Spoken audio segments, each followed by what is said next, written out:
ছেলের জন্যে করেছি রুটি, আর ছেলেকে দেখো রুটি আমি দিয়ে দিলাম।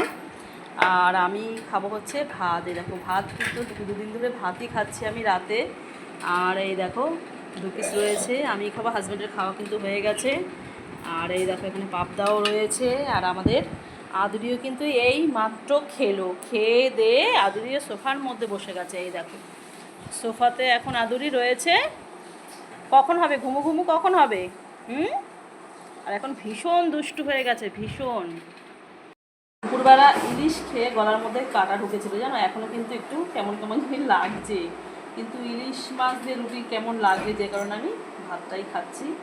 আর যেহেতু ভালোবাসি তার জন্যই ভাতটাই খাচ্ছি, ইলিশ দিয়ে রুটি দিয়ে ভালো লাগবে না। তো চলো, এখন রাত 11টা বাজে, আর বক বক করছি না, খাওয়া দাওয়াটা সেরে নিই। আর ওই যে হাজব্যান্ড এখন শুতে চলে যাচ্ছে। আদুরি কখন হবে জানি না, এত মানে উৎপাত করে এখন, মানে সারাক্ষণ খেলতে চায়।